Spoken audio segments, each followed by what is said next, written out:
परळीच्या इतिहासामध्ये नांदी ठरणाऱ्या कॉलेजच्या आज भूमिपूजन भविष्याची देखील नांदी असेल. देशभरातून सगळे विद्यार्थी या ठिकाणी आता कोणत्याही नेतृत्व असेल, लोकप्रतिनिधी असेल, लोक त्याच्यावर विश्वास ठेवून त्याला निवडून देतात.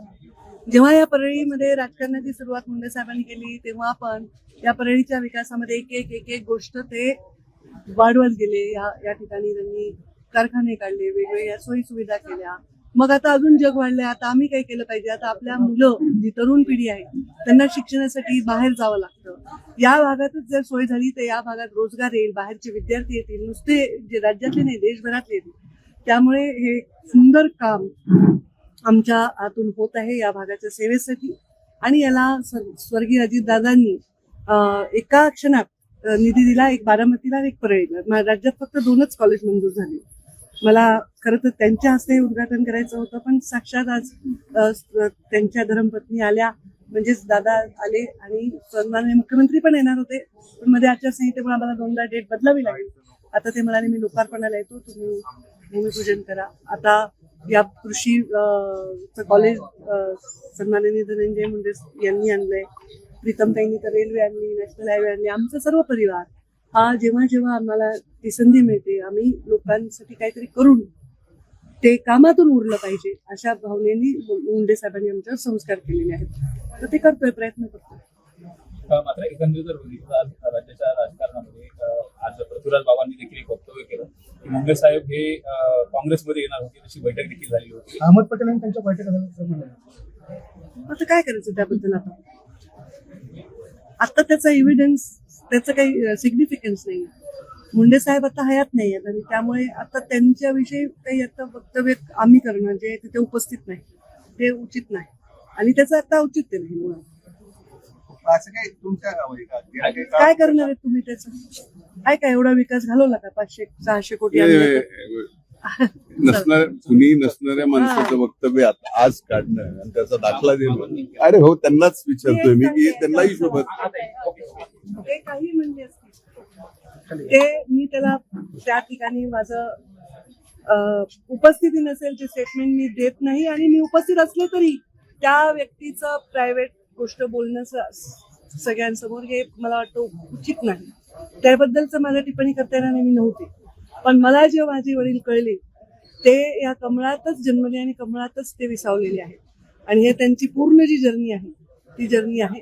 आता राजकारणामध्ये आजच्या परिस्थितीमध्ये अजूनही त्यांचं नाव लोक घेतात. कोणत्याही अर्थाने मी नाही म्हणत की पृथ्वीराज बाबांनी अनादराने घेतलंय, आदरानेच घेतलं असेल. आता माझ्याविषयी परवा वडवट्टीवारांनी टिप्पणी केली, ते पण अनादर करत नाही. मीडिया काय करतो, कुठल्या तरी एखाद्या कार्यक्रमातलं एक स्टेटमेंट घेऊन असं झालं पंकजा मुंडे नाराज आहे. काही नाराज नाही, निराश नाही, मस्त आहे, खाते पिते, समाजासाठी काम करण्यासाठी पूर्णपणे कष्टाने जगते. माझ्या बापाने पण आयुष्याचा शेवटचा श्वास समाजाच्या सेवेत घेतलेला आहे आणि त्यामुळे पहिले पक्ष नंतर आधी राज्य.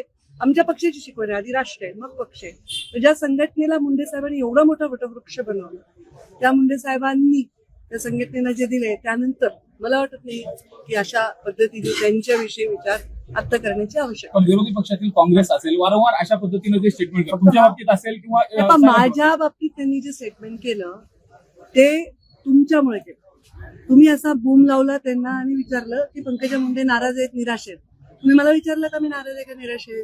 तुम्ही त्यांना विचारलं ते म्हणणारच ना की त्यांना जे वाटतं ते म्हटले. त्यांनी त्यांचं उत्तर दिलं. त्यांनी काही माझा अनादर केला नाही. त्यामुळे मी कुणालाही दोष देत नाही. मी एवढंच सांगते की ज्या ठिकाणी मी आणि असे खूप कमी परिवार आहेत जे त्या संघटनेला बांधलेले आहेत आणि त्या संघटनेच्या काही वादळ येऊ, काही त्रास होऊ किंवा चांगलं होऊ, त्या चांगलं झाल्यावर माजत नाही, त्रास झाल्यावर म्हणजे त्याची भावना बदलत नाही. तर त्या पद्धतीने आम्ही जगलेलो आहोत सन्मानाने. त्यामुळे मला त्यांना दोष द्यायचा नाही, कोणालाही ना पृथ्वीराज बाबाला द्यायचंय ना वडवट्टीवारांना द्यायचंय. मला दोष द्यायचा की माझ्या बंजारा समाजाच्या वसंतराव नाईक जयंतीच्या वाक्याला तुम्ही बातमी बनवण्याबाबत त्यांनी उत्तर दिलं. मग त्यामुळे मी त्यांनाही दोष देणार नाही आणि कोणाला दोष देणार. त्यामुळे अर्थाचे अनर्थ करू नका. अर्थात सुद्धा बातम्या असतात रे, अनर्थातच बातम्या नसतात. आणि जर्नलिझममध्ये 2 व्यक्ती जे नाहीये, नंतर आता पशु वैद्यकीय महाविद्यालय आलेले ताई. आता मी एक मीडियावर विद्यालय करणार. अहमद पटेल साहेब पण नाही. स्वर्गीय मुंडे सर मीडियावर विचार आणि अशी जर्नलिझम होत नाही. बातमी कृषी अशी महाविद्यालयाच्या नंतर आता पशुवैद्यकीय महाविद्यालय आलेलं हे- आहे. जिल्ह्याच्या दृष्टीने जिल्ह्याच्या दृष्टीने नाही तर राज्याच्या आणि देशाच्या दृष्टीने आमचा प्रयत्न एवढाच आहे की जिल्ह्याचं नाव हे देशभरात जावं, आंतरराष्ट्रीय पातळीवर जावं. या अशा वास्तू उभ्या कराव्यात की जिथं या शैक्षणिक दालनामध्ये देशभरातून आंतरराष्ट्रीय पातळीवरून विद्यार्थ्यांनी शिकण्यासाठी इथं आलं तर स्वाभाविकच या जिल्ह्याचं नाव विकासाच्या दृष्टीने फार मोठं होतं देश पातळीवर. ते आमचा करायचा प्रयत्न आहे. हे जे प्रयत्न आहे त्याची जाणीव आपल्यालाही असू द्या एवढीच आमची आणि विनंती. माझा कॅमेरा मागे रेकॉर्ड करते त्यामुळे जर चुकीचे माझे स्टेटमेंट लावले तर हक्कभंग आणले